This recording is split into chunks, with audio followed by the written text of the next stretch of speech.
Wikipedia di 281133408 kelas ADPA 3 dari Prodi Teknik Administrasi Perkantoran akan menganalisis penyelenggaraan Pilkada 2020 di Boyolali. Yang pertama, pelaksanaan Pilkada 2020 diadakan serentak di seluruh Indonesia pada hari Rabu 9 Desember 2020. Yang kedua, di Boyolali terdapat 485 TPS yang disediakan untuk memilih calon bupati dan calon wakil bupati. Bakal calon wakil bupati dan calon bupati yang maju hanya satu pasangan yang akan melawan kotak kosong, yaitu pasangan M. Said Hidayat Sarjana Hukum dan Wahyu Irawan Sarjana Hukum.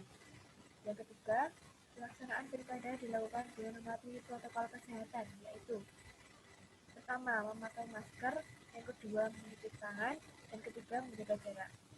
Saat ingin memberikan suara, pemberi suara dicek suhu tubuhnya terlebih dahulu, kemudian memberikan surat pernyataan, kemudian mengikuti Pilkada 2020 sesuai TPS yang sudah ditentukan. Kemudian diberikan kertas untuk mencoblos dan memasuki ruang bilik suara yang telah ditentukan. Apabila sudah memberikan suara, selanjutnya diberikan tinta sebagai bukti telah mengikuti Pilkada 2020.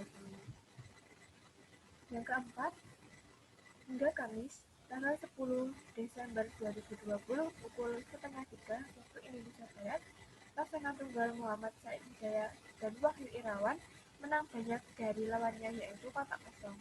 Pasangan yang diusung oleh Partai Demokrasi Indonesia atau PDI Perjuangan ini memperoleh presentasi 95,5% atau 198.811 suara. Sementara kotak kosong hanya 4,5% atau 9.364 suara.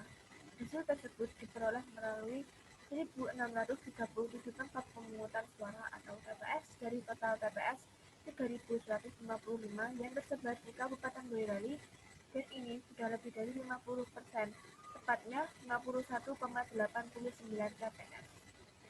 Yang kelima, penyelenggaraan Pilkada serentak 2020 sangat penting karena merupakan amanat yang tertuang dalam Undang-Undang Nomor 10 Tahun 2016 Pasal 201 Ayat 6. Adanya Pilkada serentak merupakan konsekuensi dari sistem demokrasi yang dianut, yaitu sarana untuk regenerasi kepemimpinan secara adil, bijaksana, serta sesuai dengan ketentuan yang tertuang dalam konstitusi. Banyaknya masa kepemimpinan kepala daerah yang akan habis. Sementara peran dan fungsi dari kepala daerah sangat dibutuhkan untuk bersinergi dan berkolaborasi dengan pemerintahan pusat guna mempercepat penanganan COVID-19 serta percepatan pemulihan pasca COVID-19. Nampaknya pembuat pilkada serentak tetap dilaksanakan pada 2020 ini, bahwa yang menjadi harapan kita adalah kedua-duanya, baik aspek demokrasi maupun kesehatan masyarakat, sama-sama dapat tercapai dan tidak ada satupun yang dipertaruhkan. Pesta demokrasi atau pilkada diharapkan dapat berjalan dengan lancar, tingkat partisipasi masyarakat tetap tinggi, sekaligus masyarakat juga tetap aman dari COVID-19. Untuk itulah dibutuhkan manajemen krisis, yakni pengelolaan terhadap krisis sehingga menjadikan krisis sebagai sebuah peluang dan momentum untuk mencapai kemajuan. Ini merupakan perhitungan suara Pilkada Boyolali tahun 2020.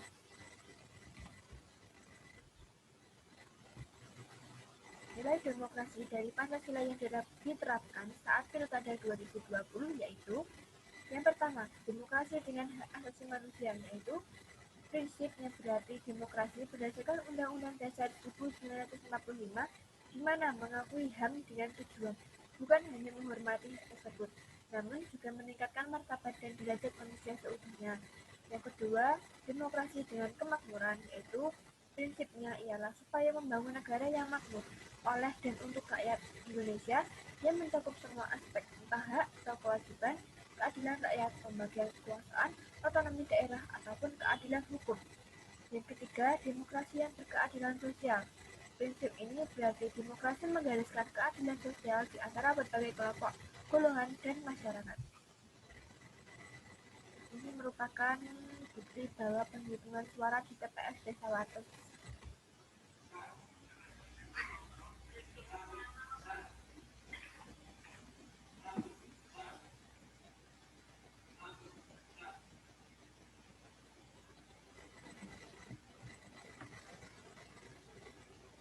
Polri telah mengikuti Pilkada 2020 dan penyelenggaraannya, yaitu setelah memberikan hak suara, maka akan diberikan tinta di jari bahwa telah mengikuti Pilkada 2020 dan penyelenggaraannya diamankan bersama dengan Polri setempat.